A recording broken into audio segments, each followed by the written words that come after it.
Pilate's question is still hanging in the air. I can hear it unanswered.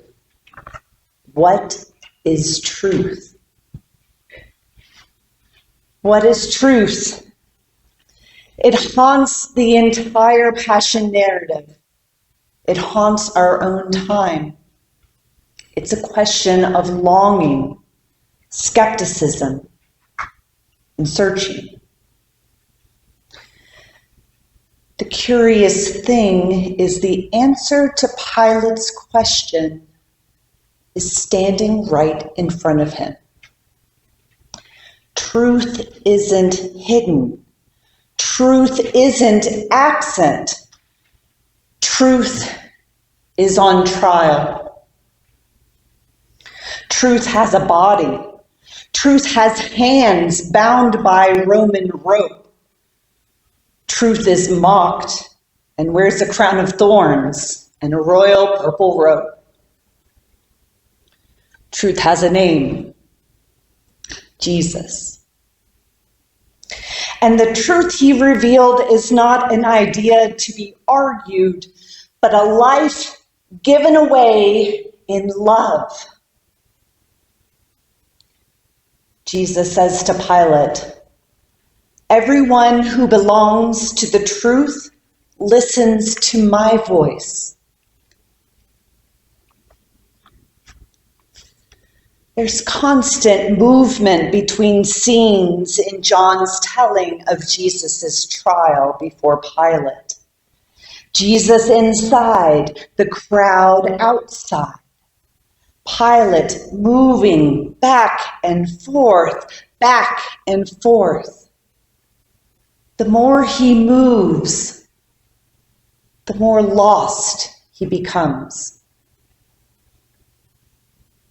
Pilate is a powerful man, a governor, but he doesn't act powerfully. Pontius Pilate knows Jesus is innocent.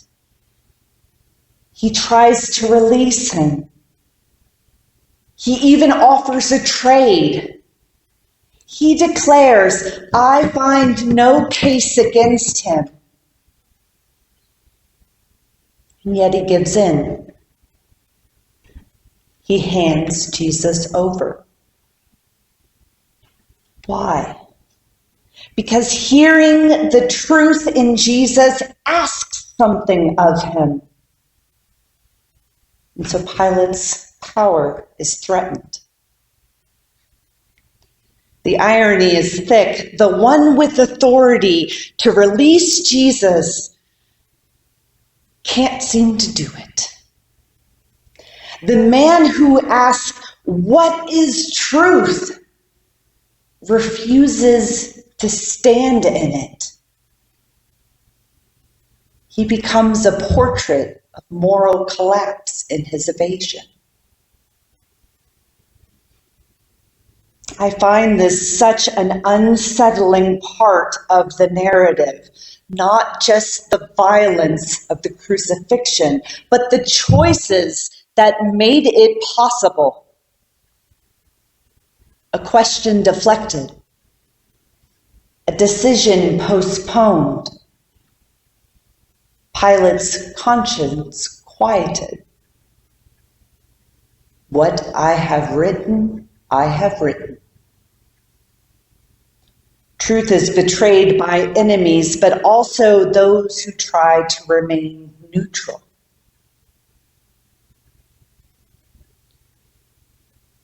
We live in a world where truth is still on trial, and not just in our private lives, but in public systems. I have been praying for and crying out loud to God about Kilmar Abrigo Garcia, a 29-year-old husband and father living in Maryland. A month ago now, Kilmar was mistakenly deported to El Salvador, despite a federal court order allowing him to stay while his case was reviewed. He is now detained in a maximum security prison with no charges against him. An administrative error. The U.S. says its hands are tied. El Salvador says its hands are tied. Nothing to be done.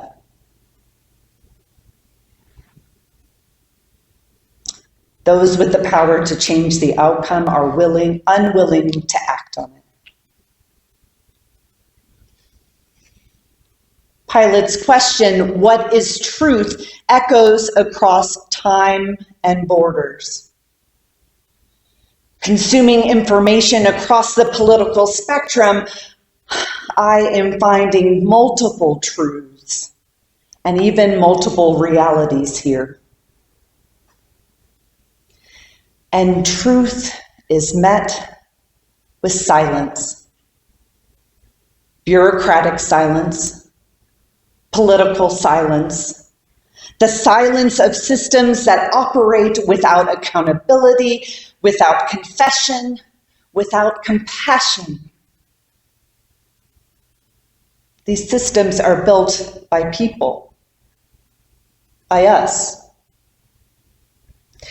While we might not have written the policies or ordered the deportations, we live in the structures that make these outcomes possible.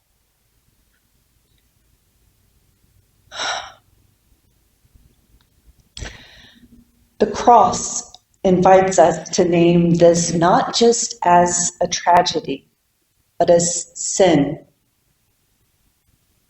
Personal sin.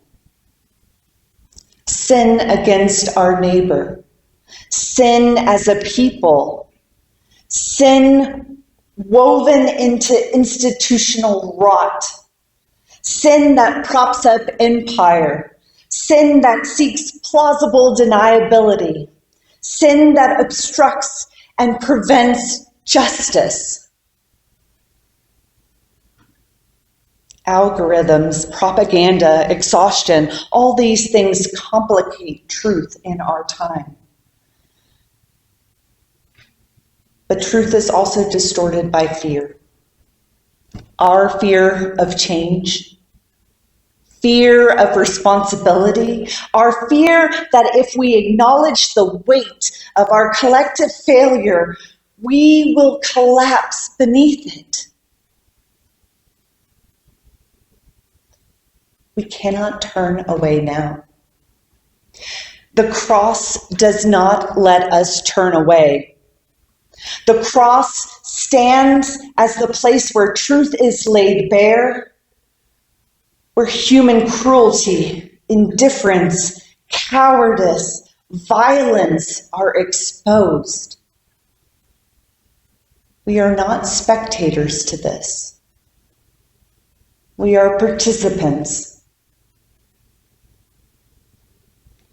Do not let that fact make you silent, but rather let it compel you to tell the truth about yourself so that grace can speak. The God who is crucified by the world is the one who forgives the world. Good Friday is not theater. Good Friday, it is a mirror showing us even what we don't want to see. Jesus never directly answers Pilate's question, what is truth? He doesn't argue or explain. He stands silent before his accusers. He accepts the robe, the thorns, the nails. The truth Jesus embodies, it's about laying down his life. He does not win the argument. In this, we see the character of God in the cross. We see that truth, absolute truth, suffers rather than inflict suffering. Truth is willing to love, even when it costs everything. The gospel tells us what Pilate could not. Truth is not something that we control. Truth is who we follow. Now, there are people in this world who say truth is negotiable. I don't believe that.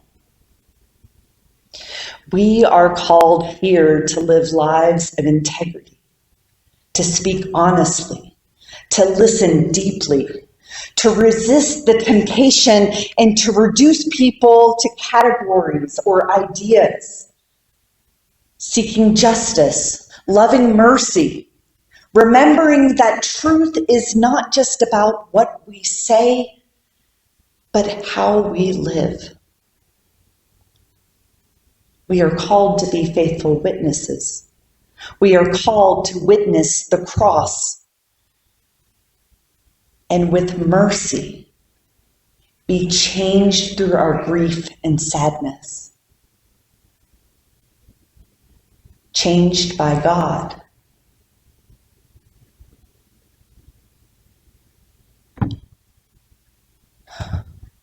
Hold fast to the truth. Jesus Christ is Lord, even when the world does not see, even as truth is on trial. Amen.